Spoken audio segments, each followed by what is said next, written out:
आमे माने थिबु न थिबु आम पर पीढ़ी हुए तो देखि कहीं कहले गोटे बेनर आज्ञा प्रभु को प्रेरणा रे गोटे कथा लिखितला ए छुआ आज पर्यंत पहुंची पानी लोकों पाखरे जेमिति भाई कहले जो भाई तुम्हें कौन हठात एलआईडी की मोबाइल मु तो किसी जानी नहीं तो से बेनर रे गोटे लेखा था गोटे जगह अच्छी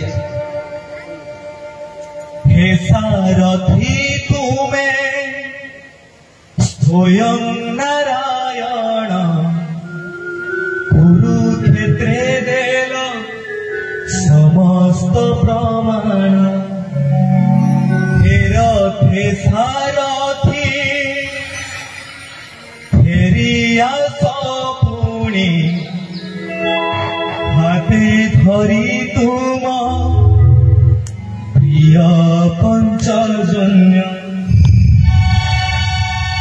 हे महाभारते भारी हाहाकार सही हेउ नाही पाप व्यभिचार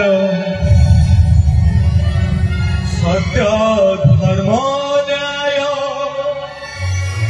करी संस्थापन घेन हे मीनती धामिनी नंदन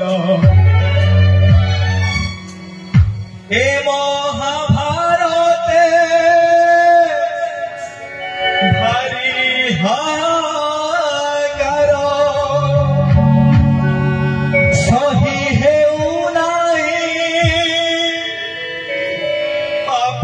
व्यभिचार सत्य धर्म न्याय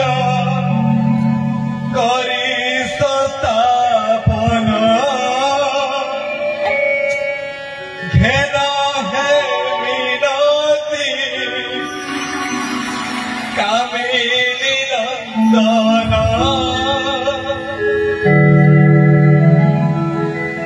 घेन हे मीनती कामिनी नंदन